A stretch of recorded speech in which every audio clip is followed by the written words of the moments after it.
নিজের খারাপ সময় মানুষকে কখনো বুঝতে দিবেন না। যদি নিজের খারাপ সময় আপনি মানুষদেরকে বুঝতে দেন, তাহলে 3টি সমস্যার সম্মুখীন হবে আপনার লাইফে। আপনি মিলিয়ে দেখেন, যদি বিশ্বাস না হয়। এই জন্য আমি আপনাদেরকে বলতে চাই, নিজের যত খারাপ সময় আসুক, ফ্রেন্ড সার্কেল, বন্ধু বান্ধব, আত্মীয় স্বজন, তাদের কাছে নিজেকে এমন ভাবে প্রেজেন্ট করবেন না যে হারে আমার কিচ্ছু নাই, কিচ্ছু হলো না, আমি শেষ। এমন ভাবে ভেঙ্গে পড়া অবস্থায় মানুষের সামনে কখনো নিজেকে প্রেজেন্ট করবেন না, নিজেকে উপস্থাপন করবেন না। তাহলে মনে রাখতে হবে, আপনার লাইফে কিছু বিপদের সম্মুখীন আপনি হয়ে যাবেন। কিন্তু আপনি যদি নিজেকে তাদের সামনে ভালোভাবে উপস্থাপন করতে পারেন, যেমন আপনার পেটে খাবার নাই তো কি হয়েছে, কিন্তু মানুষকে এগুলি বুঝতে দেওয়ার দরকার নাই। আপনার পকেটে টাকা নাই, মানুষকে এইগুলি বুঝতে দেওয়ার কোনো প্রয়োজন নাই। মানুষের একটা নেচার হচ্ছে, মানুষ তেল মাথায় তেল দিতে পছন্দ করে। যার কাছে টাকা আছে, সম্পদ আছে, যার নিজের অস্তিত্ব নিয়ে যে দাঁড়িয়ে আছে, মানুষ তাকে ভয় পায়, শ্রদ্ধা করে, সম্মান করে। তাকে ধমক দিয়ে কথা বলতে মানুষ ভয় পায়। আপনি দেখবেন জীবনে এমন অনেক মানুষ আছে, একটা সময় পাস করে গিয়েছে, তাদের কাছে সম্পদ ছিল, টাকা পয়সা ছিল, অনেক কিছু ছিল, মানুষ তাদেরকে শ্রদ্ধা সম্মান অনেক কিছু করত।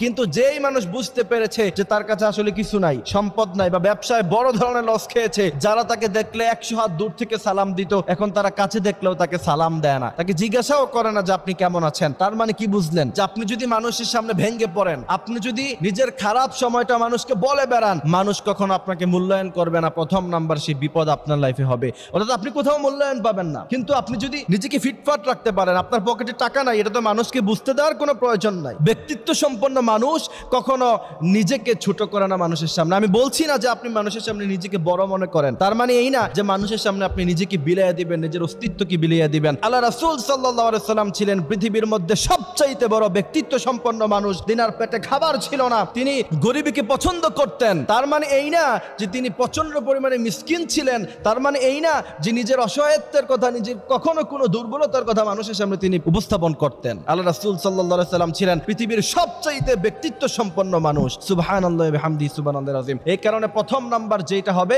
সেটা হচ্ছে মানুষের কাছে কখনো আপনি কোনোদিন মূল্যায়ন পাবেন না। দ্বিতীয় নাম্বার, আপনি কখনো আপনার নিজের হতাশাকে সাইনবোর্ড বানিয়ে মানুষকে যদি আপনি বলে বেড়ান, তাহলে মনে রাখতে হবে আল্লাহ সুবহানাহু ওয়া তাআলা আপনার উপরে কঠিনভাবে রাগান্বিত হবে। তার কারণ হচ্ছে আল্লাহ সুবহানাহু ওয়া তাআলা বলছেন, ইয়া ইবাদিয়াল্লাযীনা আসরাফু আলা আনফুসিহিম লা তাকনাতু মির রাহমাতিল্লাহ। তোমরা ভেঙ্গে পড়ো না, হতাশ হয়ে পড়ো না। আর ভেঙ্গে পড়লে, হতাশ হলে পৃথিবীর কোনো মানুষের কাছে সেগুলি বলতে যেও না, সেগুলি বলবা তোমরা একজনের কাছে, তিনি হচ্ছেন রব্বুল আলামিন। এই জন্য এই বিষয়টা আমাদেরকে খেয়াল রাখতে হবে। নিজের হতাশার কথা মানুষের কাছে যদি আপনি বলেন, আমি তো আপনাকে 2-3টা বিপদের কথা বললাম, এমন হাজারো বিপদ আপনি পড়বেন। আপনি আপনার পরিবারের কাছেই তো মূল্যায়ন পাবেন না। পকেটে টাকা না থাকলে স্ত্রীও তো মূল্যায়ন করতে চায় না। তো আপনার পকেটে টাকা আছে নাকি নাই, সেগুলি স্ত্রীকে বুঝতে দেওয়ার কোনো প্রয়োজন নাই। তার যতটুকু প্রয়োজন অতটুকু মিটাতে পারলেই আপনার হয়। আপনার কি আছে না আছে সেটা আপনার জানা থাকুক। তারপর তৃতীয় নাম্বার হচ্ছে, আপনার দুর্বলতার কথা শুনে মানুষ সুযোগে সদ্ব্যবহার, একটা কথা আছে, সেই সুযোগে সদ্ব্যবহার করা ট্রাই করবে আপনার সাথে। কারণ বুঝবে যে আপনার তো টাকা পয়সা নাই, সম্পদ নাই, আপনার অস্তিত্ব তো আসলে ভেঙে গেছে। তো